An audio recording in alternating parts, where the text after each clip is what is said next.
உங்கள் favourite TV ஷோக்களை இனி miss பண்ண தேவையில்லை. ZEE5 இல் முற்றிலும் இலவசமாக காணுங்கள். இங்கேயும் எப்பொழுதும். ஏற்கனவே 3 தடவை செத்து பொழைச்சு வந்திருக்கேன். இன்னொரு தடவை என் உயிருக்கு ஆபத்துன்னா அந்த கடவுள் என்னை விட்டு வைப்பாரான்னு கூட தெரியல. அதுக்குள்ள தீபா கழுத்துல கார்த்தி தாலி கட்டுறத நான் பார்க்கணும். அவங்களுக்கு அட்சத்தை போட்டு நான் ஆசீர்வாதம் பண்ணணும். அதுக்கப்புறம் என் உயிர் போனா கூட எனக்கு கவலை இல்லை மீனாட்சி. அத்தை, ஏன் இப்படி எல்லாம் பேசுறீங்க? உங்களுக்கு ஒண்ணும் ஆகாது அத்தை. நீங்க எங்க கூட ரொம்ப வருஷம் சந்தோஷமா இருப்பீங்க. வயசாயிடுச்சு இல்லம்மா, அதான் கண்டதெல்லாம் நினைக்க தோணுது. இனிமே அவங்க கல்யாணத்தை 10 நாள் வரைக்கும் கூட தள்ளி போடக்கூடாதுன்னு நினைக்கிறேன். சீக்கிரமே நடத்திடலாம். என்ன அத்தை சொல்றீங்க? ஆமா மீனாட்சி, கார்த்தி இந்த கல்யாணத்தை விட என்னோட ஹெல்த்தை பத்தி தான் அதிகமா யோசிக்கிறான். அதனால அவன் இந்த கல்யாணத்தை இன்னும் தள்ளி போட கூட வாய்ப்பு இருக்கு. அதுக்கு நாம இடம் கொடுக்க கூடாது. அதுக்கு என்னத்த பண்ண போறீங்க?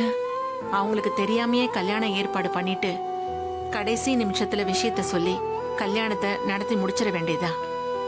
அத்தை, இப்படி எல்லாம் செய்ய முடியுமா? செய்ய முடியுமான்னு கேட்காத மீனாட்சி, செஞ்சுதான் ஆகணும். அவங்க கல்யாணத்தை ரொம்ப சிறப்பா நடத்தணும்னு நினைச்சுதான் நாள் பார்த்து தேதி குறிச்சு மண்டபம் பார்த்து எல்லா ஏற்பாடையும் செஞ்சோம். ஆனா கடைசி நேரத்துல என்னென்னமோ நடந்து அவங்க கல்யாணமே நடக்காம நின்னு போச்சு. அதனால இந்த தடவை அதுக்கெல்லாம் இடம் கொடுக்காம டக்குன்னு கல்யாணத்தை நடத்துறது நல்லதுன்னு என் மனசுக்கு தோணுது. வர வெள்ளிக்கிழமை நாள் நல்லா இருக்கு. அன்னைக்கு அம்மனுக்கு திருக்கல்யாணம் நடக்கிற விசேஷமான நாள். அன்னைக்கே அம்மன் கோயில்ல வச்சு கார்த்தி தீபா கல்யாணத்தை நடத்தி முடிச்சிட வேண்டியதுதான். அத்தை, எல்லா ஏற்பாட்டையும் அவங்களுக்கு தெரியாம செஞ்சுட்டு கடைசி நேரத்துல கல்யாணம்னு சொன்னா அவங்க 2 பேரும் ஒத்துக்குவாங்களா? அதெல்லாம் ஒத்துக்க வைக்க வேண்டியது என்னோட பொறுப்பு. நாம கல்யாண ஏற்பாடு பண்ணுவோம். அப்புறம் ஏதாவது காரணத்தை சொல்லி அவங்கள கோயிலுக்கு கூட்டிட்டு போவோம். அங்க வச்சு அவங்களுக்கு கல்யாண ஏற்பாடு செஞ்சிருக்கிறத பத்தி சொல்லுவோம். கடைசி நிமிஷத்துல அவங்களால எதையும் மறுக்கவே முடியாது. அப்ப நான் கார்த்தி கையில தாலி எடுத்து கொடுத்து தீபா கழுத்துல கட்டுன்னு சொன்னா அவன் கட்டிதானே ஆகணும். மறுக்க முடியாதுல்ல? அத்தை, இதெல்லாம் சரியா வரும்னு நினைக்கிறீங்களா? சரி தப்பு அத பத்தி எல்லாம் யோசிக்க இது நேரம் இல்ல மீனாட்சி. எனக்கு கார்த்தி தீபா கல்யாணம் உடனே நடந்தாகணும்.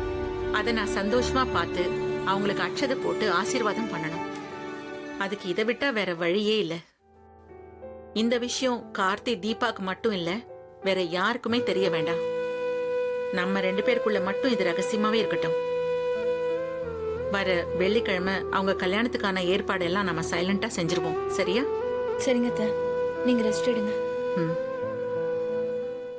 ZEE5 ஆப்பை டவுன்லோட் செய்து அனைத்து எபிசோடுகளையும் இலவசமாக பாருங்க.